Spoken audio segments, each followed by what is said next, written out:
अस्सलामुअलैकुम वरहमतुल्लाहि वबरकातुहू। बिस्मिल्लाहिर्रहमानिर्रहीम। इंटरेस्टिंग स्टोरी चैनल के मुअज़्ज़िज़ नाज़रीन, आज आप देखने जा रहे हैं अपने फेवरेट चैनल पर अपना फेवरेट नावल चालाक आशिक और मासूम लड़की का एपिसोड नंबर 3, जो कि बहुत ज़्यादा इंटरेस्ट है। इसके अंदर आप देखेंगे कि कैसे बिलाल अपनी मंगेतर यानी यही इसकी माशूक भी थी, इसको कैसे होटल में तन्हाई में बुलाता है और रास्ते में इनका एक्सीडेंट भी होता है और फिर होटल में बुला के क्या करता है मिनहा के साथ। ये सब जानने के लिए हमारे साथ रहिएगा। अब तक अगर आपने हमारे चैनल को सब्सक्राइब नहीं किया तो प्लीज़ कर ले और वीडियो को लाइक और शेयर कीजिए, कमेंट्स बॉक्स में रहकर इज़हार ज़रूर कीजिए। चलते हैं वीडियो की जानिब।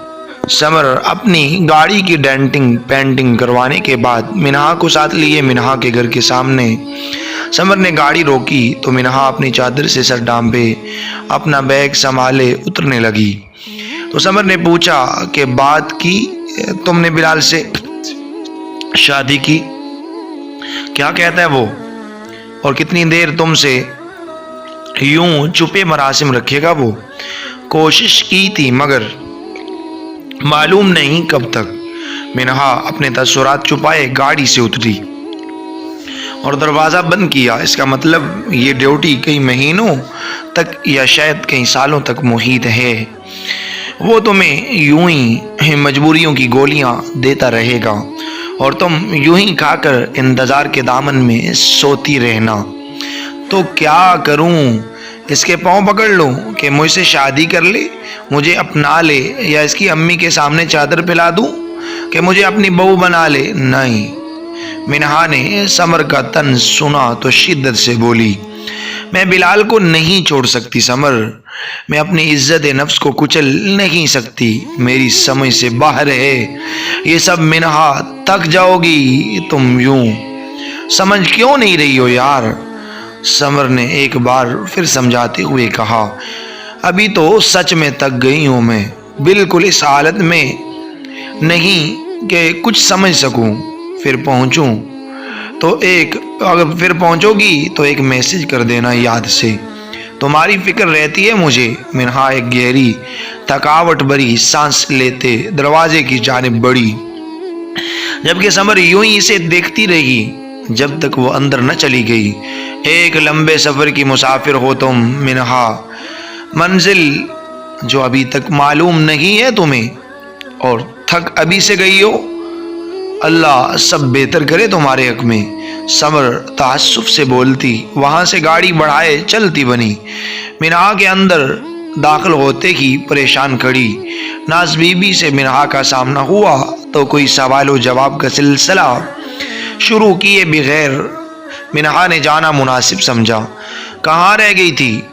कब से इंतज़ार में थी तुम्हारे में, वक्त देखा है तुमने? नज़रअंदाज करने के बावजूद भी नाज बीबी ने मिनहा के कदम रोक डाले, जिनके तासुरात परेशान कुन थे। समर की गाड़ी खराब हो गई थी तो बस उसी में वक्त लग गया। मिनहा नजरें चुराए फौरन अपने कमरे की जानिब को लपकी। झूठ बोल रही हो तुम, सच बोलती तो आंखों में आंखें डाल के जवाब देती, यूं भागती ना मेरे सवाल से। नाज बीबी सख्त लहजे में बोली, अम्मी मैं थक गई हूँ, बहुत थक गई हूँ, चेंज करके आती हूँ, फिर चाय साथ में पियेंगे। मिनहा नज़रअंदाज करते सीधा अंदर को बढ़ी, जबकि नाज बीबी इसको बस जाता देखती रही। एक आलीशान कोठी जिसका हर कमरा हर जगह अपनी दीद का मुंह बोलता सबूत था, हर जानिब नौकर की एक फौज तैयार, जबकि हर दीवार पर कई पुरानी और नादिर तस्वीर का राज था। इसी आलीशान कोठी में मौजूद एक अंधेरे से भरा कमरा जो इस रौनक ज़दा कोठी के मुकम्मल बरअक्स था, जिसकी दीवारें अंधेरी की वजह से मुकम्मल चुप चुकी थी। वहाँ हर जानिब एक अजीब सी मायूसी थी, एक अजीब सा सन्नाटा छाया हुआ था। और फिर अचानक इस गुप्त अंधेरे एक कमरे के वस्त में एक रोशनी की चिंगारी उभरी। मोमबत्तियों की जगमग करती रोशनी ने अपने इर्द गिर्द उजाला किया तो एक स्याह पियानो की चमक ने एक ऊधम सा मचाया हुआ था। हाथ में जलते लाइटर की आग को बुझाते आहल, जो खुद भी स्याह रंग की शलवार कमीज में मौजूद था, संगीन और दरबरे तस्सुरात लिए वो पियानो के सामने जा बैठा। आंखों में कई सवालात और सोच में कई बम्बोर लिए वो अपनी उंगलियों को अब पियानो की रानों पर धीरे धीरे फेरने लगा। एक सर सा बिखरा तो आंखें मूंदे वो खुद भी इस सर के नशे में मस्त सर गिराए झूमने लगा। सरों ने जब पूरे कमरों को लपेटा तो आल के सिले लब भी इसके साथ हिलने लगे। मैं यूं खफा तो नहीं मगर गिला है मुझे कि बेवफा से कोई वफा करे। रखा हुआ कैद में है इसके मन में कहीं, इसे कहूँ दिल मेरा रिहा करे। अपना बना क्या फना। तो ये बताती कैसी ये दीवानगी है और बेवफा तेरी दीवानगी। आल अपने दर्द में गुम उंगलियों के साथ साथ लबों को भी झूमते हिला रहा था कि तभी दरवाजे पर दस्तक हुई। छोटे साहब खान बाबा बुला रहे हैं आपको, आपके इंतजार में वो कहवा खाने में है।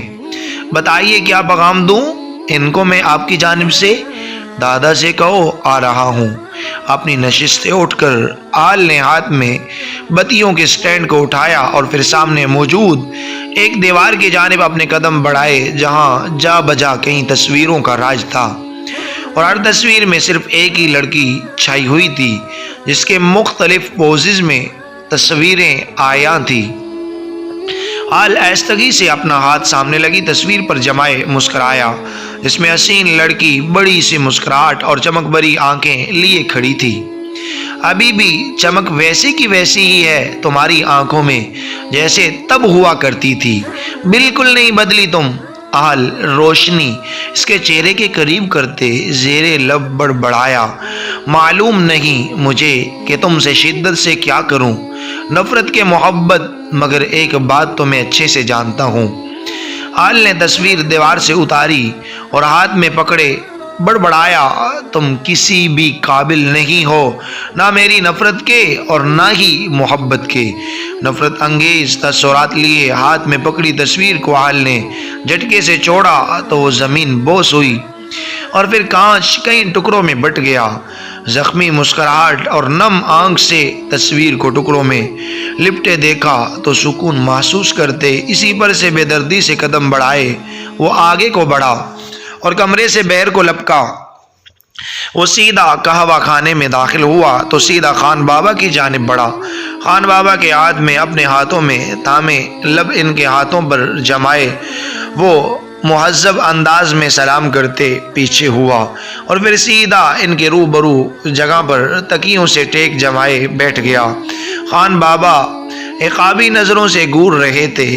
अब इसके चेहरे के तासुरात पढ़ने लगे। तू बाज नहीं आएगा?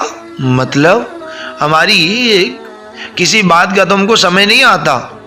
ऐसा क्यों है आल खान बाबा? खान बाबा संजीदा हुए। मैं कुछ समझा नहीं दादा, कौन सी बात, क्या मतलब? तो तू क्यों इस कमरे में जाता है बार बार? कितनी बार मना किया है हमने तुमको? क्यों नहीं मानता कि वो बदकार औरत है, वो तुमसे बस अपना दिल बहला रही है। दादा मेरे ख्याल से मुझे जहाँ से चलना चाहिए, बहुत वक्त हो रहा है, आप भी आराम कर लें। आल ने सुना तो फौरन उठा। भाग जाना चाहते हो? भाग जाना हर मसले का हल नहीं होता आल, और तुम भाग रहा है। वो तुम्हें नहीं चाहती और अपनी दुनिया में खुश है, इस बात को तस्लीम कर लो। वो छोड़ गई है मुझे, मुझसे दगा किया इसने, मैं सब मानता हूँ। आल पलटा और खान बाबा के रूबरू हुआ, मगर इसकी वजह से मुझ में एतबार करने की इस ख़त्म हो गई है। इसके लिए इसे कभी माफ़ नहीं करूँगा मैं दादा। मैं इसे याद रखना चाहता हूँ ताकि मैं किसी को अब खुद तक रसाई न दूँ। ये कहते आल वहाँ से निकल गया। बेलाल अपने कमरे में बैठा लैपटॉप में मसरूफ़ था जब नगमा बीवी बेगम फूफा करती अंदर को बढ़ी। कहाँ गए थे तुम? किससे मिलकर आ रहे हो? इसी जुड़ेल से ना, जिसने तुम्हें अपना गर्विदा बनाकर रखा है। कितनी बार मना किया है तुम्हें मैंने कि इससे ना मिला करो, समझ नहीं आती तुम्हें? امی کیا ہو گیا آپ کو؟ کیوں ہر وقت اس کے پیچھے پڑی رہتی ہو؟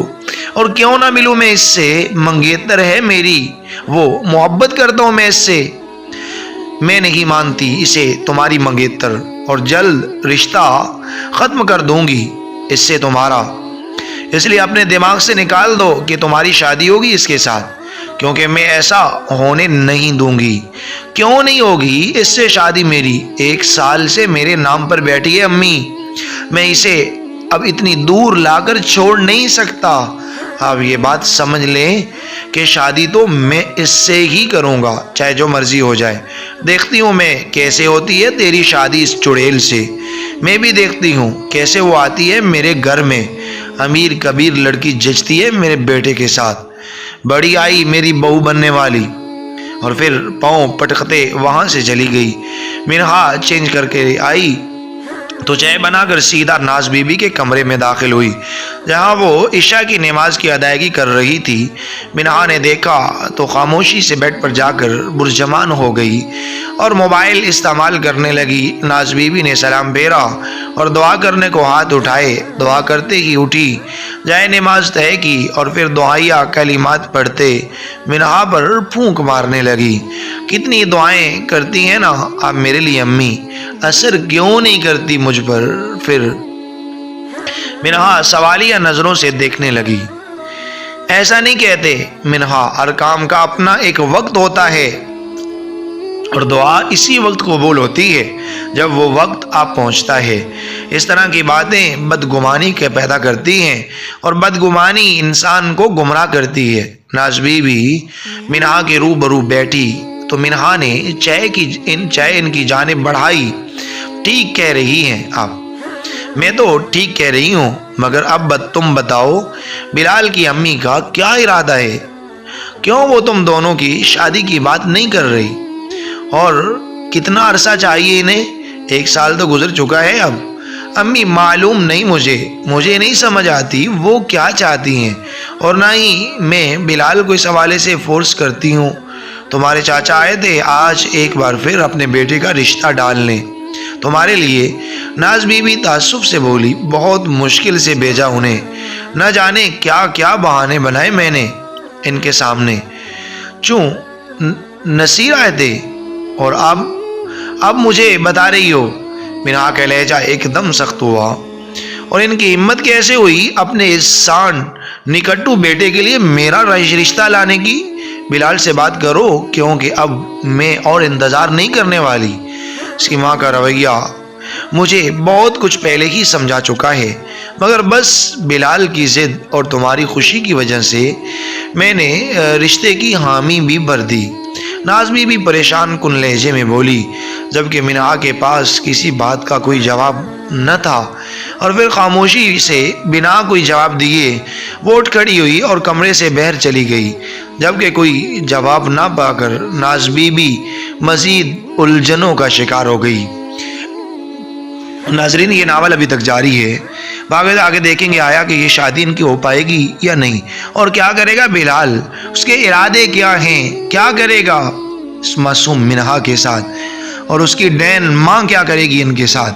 یہ تو آپ کو آگے نیکسٹ آنے والی قسط میں پتہ چلے گا۔ میں امید کرتا ہوں کہ آپ کو یہ ناول پسند آیا۔ اگر آپ چاہتے ہیں نیو ایپیسوڈ جلد اپلوڈ کیا تو پلیز کمنٹس باکس میں رائے کا اظہار ضرور کیجیے، ہمارے چینل کو سبسکرائب کیجیے، ویڈیو کو لائک اور شیئر کیجیے۔ اللہ حافظ، جزاکم اللہ۔